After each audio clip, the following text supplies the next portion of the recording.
100% OBC हिस्सेदारी आरक्षण लागू करो वरना कुर्सी खाली करो। ओबीसी एससी एसटी एकता मंच द्वारा आम सभा का आयोजन 5 को। जी हां, नगर के सुभाष चौक में आगामी 5 दिसंबर को ओबीसी एससी एसटी एकता मंच के तत्वाधान में संविधान की हीरक जयंती समारोह के अवसर पर एक दिवसीय ओबीसी सम्मेलन का आयोजन किया गया। बता दें कि उक्त संबंध में जानकारी से अवगत कराते हुए ओबीसी एससी एसटी एकता मंच के पदाधिकारियों ने आज 2 दिसंबर को नगर साले टेकरी मार्ग स्थित गोंडवाना भवन में एक बैठक आयोजित की और जातीय जनगणना और ओबीसी को 52% हिस्सेदारी आरक्षण दिए जाने की बात पर विचार विमर्श किया गया। बता दें कि बैठक में पत्रकारों से चर्चा करते हुए ओबीसी एससी एसटी एकता मंच के पदाधिकारियों ने कहा कि लोकतंत्र का अर्थ होता है ऐसी शासन व्यवस्था जिसका संचालन जनता के हाथ में हो, और इसी भावना की पूर्ति के लिए भारतीय संविधान में प्रतिनिधित्व आरक्षण दिया गया। आज आजादी के 75 वर्षों के बाद भी सरकार में ओबीसी को सभी क्षेत्रों में प्रतिनिधित्व नहीं मिल पाया है और जो लगभग 4% मिला है उसे भी समाप्त करने की साजिश चल रही है। सभी पदाधिकारियों ने आमजन से आग्रह किया है कि अपने बच्चों के भविष्य की रक्षा के खातिर और उन्हें गुलाम व निमखारी बनने से रोकने के लिए उक्त सम्मेलन में अवश्य पहुंचे। ओबीसी एससी एसटी एकता मंच की यह है मांगे। जी हां, ओबीसी की जातिगत जनगणना लगभग 95 वर्षों से नहीं की गई है।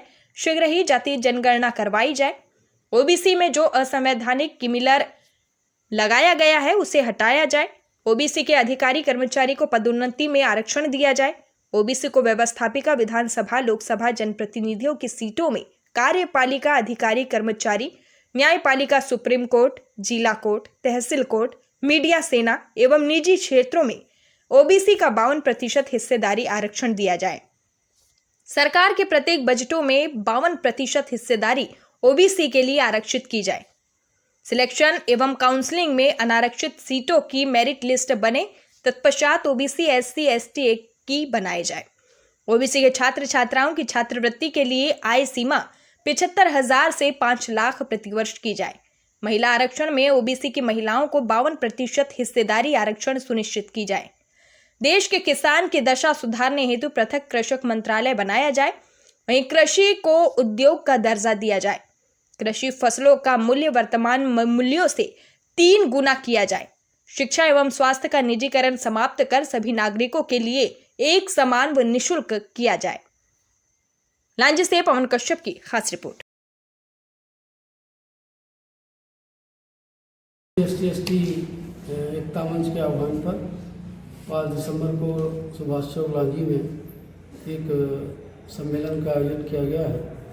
यह सम्मेलन वर्तमान में जो परिस्थितियाँ चल रही है कि देश के अंदर में जातिगत गणना को लेकर माहौल बना हुआ है और केंद्र सरकार जातिगत गणना कराना नहीं चाहती, इसलिए आवाज़ सबसे पहले बालाघाट जिले से उठी और अब वो लांजी से उठ रही है, जिसका समर्थन देश के तमाम विपक्षी राजनीतिक दल कर रहे हैं। हम चाहते हैं कि जब देश के अंदर में 1931 में जातिगत गणना हुई थी, उसके बाद पूरे देश में जातिगत गणना नहीं हुई। आज केंद्र की सरकार पशु पक्षियों की गणना कर रही है, जानवरों की गणना कर रही है, परंतु ओबीसी की गणना नहीं करना चाहती। वो इसलिए करना नहीं चाहती क्योंकि अगर ओबीसी की गणना होगी तो उसको मौलिक अधिकार मिलेंगे, उसको सामाजिक उत्थान के लिए उसका बजट मिलेगा, उसके विकास के लिए बजट मिलेगा, सारी योजनाएं बनेगी, उसी के आधार पर उनको मौलिक अधिकार दिए जाएंगे, आरक्षण दिया जाएगा। तो केंद्र सरकार नहीं चाहती कि ओबीसी आ गया है, तो वैसे भी ओबीसी बहुत जरूरी है, परंतु आज सत्ता में अगर हम देखें तो मुश्किल से 3% ओबीसी सत्ता में है और प्रशासन में है। हम चाहते हैं कि जातिगत गणना होने से एक तो जो बड़े लंबे समय से हमारा आरक्षण ओबीसी का रुका हुआ था, बड़ी मेहनत के बाद तत्कालीन यूपीसी सरकार ने मंडल आयोग लागू किया, उसमें 27% आरक्षण लागू करने का प्रावधान किया। परंतु दुख है कि आज जो 27 की जगह भी आज प्रदेश में मात्र 14% आरक्षण मिल रहा है, वो भी मैं समझता हूँ वो 1% के ऊपर आज तक नहीं बढ़ पाया है और देश में भी आरक्षण की स्थिति काफ़ी खराब है और ओबीसी को मौलिक अधिकार नहीं मिल पा रहे हैं। यदि हम चाहते हैं कि अगर देश के अंदर में जातिगत गणना होगी तो निश्चित तौर पर हमें पिछड़े वर्ग को मौलिक अधिकार मिलेगा, पिछड़ा वर्ग सामाजिक रूप से आगे बढ़ेगा, आर्थिक रूप से आगे बढ़ेगा और राजनीतिक क्षेत्र में भी प्रतिनिधित्व मिलेगा। आज राजनीतिक क्षेत्र में जनरल सीटों से हमारा ओबीसी जीत के जाता है, SC/ST सांसद और विधायक रिजर्व सीट जीत कर जाता है, परंतु ओबीसी का आदमी रिजर्व उसके लिए कोई सीटें आरक्षित नहीं है। अगर ये जातिगत गणना होती है और आरक्षण लागू होता है तो निश्चित तौर पर 52% लोग ओबीसी के राजनीति में आएंगे और सत्ता में आएंगे, तो इस देश में भी ओबीसी आगे ऊपर उठेगा। और जब तक सत्ता नहीं होगी तब तक ओबीसी का कोई भला नहीं होगा। चाहे देश में अगर हम किसानों की बात करें तो किसान भी आज बड़े पैमाने पर ओबीसी के लोग हैं, SC/ST के लोग हैं, और ज़्यादातर खेती जो है ओबीसी का व्यक्ति और SC/ST के व्यक्ति ही करता है। तो आज खेती में भी जो है हमारे किसानों को उसका उचित मूल्य नहीं दिया जा रहा है, जिसके कारण आज हमारा देश का किसान पूरे देश में, न केवल मध्य प्रदेश महाराष्ट्र बल्कि पूरे देश में किसानों की बढ़ती समस्याओं के कारण आत्महत्या का शिकार हो रहा है। और उसमें हम देख रहे हैं कि किसान भाई आज परेशान है।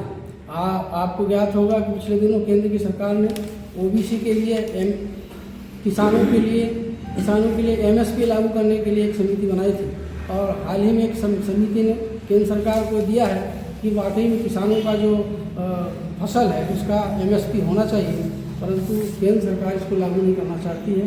तो हम एक जनजागरण के माध्यम से इस सरकार को बताना चाहते हैं कि अब इस देश का आदिवासी SC/ST जागरूक हो चुका है, और वो जागेगा तो निश्चित तौर पर सरकार तक हमारी जब बात जाएगी तो सरकार से मानने के लिए बात होगी।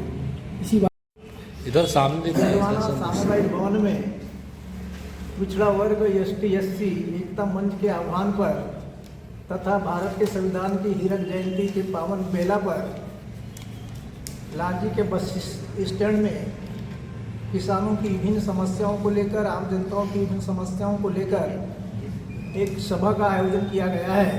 और यह सभा विभिन्न मांगों को लेकर 5 दिसंबर 2024 गुरुवार को लांजी के बस स्टैंड सुभाष चौक में यह कार्यक्रम होना सुनिश्चित किया गया है। इसके पीछे मूल विषय यह है कि हमारे देश में अभी तक 1921 के बाद ओबीसी की जनगणना नहीं हुई, अतः जातिगत रूप से ओबीसी की जनगणना हो। साथ में किसानों की जो विभिन्न परेशानियाँ हैं, इन परेशानी को देखते हुए देश में जो आंदोलन हुए हैं कि स्वामीनाथन आयोग के आधार पर किसानों का समर्थन मूल्य लागू किया जाए, साथ में कृषि लागत एवं मूल्य आयोग जो का गठन जो किया गया है उसको संवैधानिक रूप से दर्जा दिया जाए, साथ में ओबीसी में जो क्रीमिलियर शब्द जो है उसको हटाई जाए, और जिस तरह से ST/SC में जो आरक्षण का प्रावधान संविधान के आधार पर है उसी के तर्ज पर पिछड़े वर्ग को जातिगत आधार पर 52% के आधार पर उसको आरक्षण दी जाए, और कार्यपालिका, व्यवस्थापिका और न्यायपालिका में जिस तरह ओबीसी का 52% है उसी तरह उन पदों में उनको स्थापित किया जाए, और जो शासकीय कर्मचारी है आरक्षण देकर उनको पदोन्नत किया जाए। इसी तरह से बहुत सारी ऐसी समस्या है जिसको मंच के माध्यम से 5 दिसंबर को यह कार्यक्रम आयोजित किया है, और इसमें हम सभी लोगों से चाहते हैं कि ज़्यादा से ज़्यादा संख्या में आकर कार्यक्रम में उपस्थित हों ताकि कार्यक्रम भव्य रूप से हो सके। कौन सा संगठन ये काम कर रहा है जो पूरा यह जो संगठन है यह ओबीसी ST/SC एकता मंच के माध्यम से यह कार्यक्रम संचालित हो रहे हैं। साथ में यह भी निवेदन कर रहे हैं लोगों से कि जिस तरह पिछली वर्तमान सरकार ने 3100 रुपये धान का रेट तय की घोषणा जो की थी, वह किसानों को भी 3100 रुपये समर्थन मूल्य पर धान खरीदी जाए। इस तरह से अनेक ऐसी मांगे हैं जो शासन से हम डिमांड करेंगे, और इसी के कारण जो है यह कार्यक्रम असिस्टेंट में किया जा रहा है। आज हम लोग कुंडोना भवन लांजी में उपस्थित होकर ST/SC ओबीसी के संगठन के माध्यम से बैठे हैं। उसका उद्देश्य ये है कि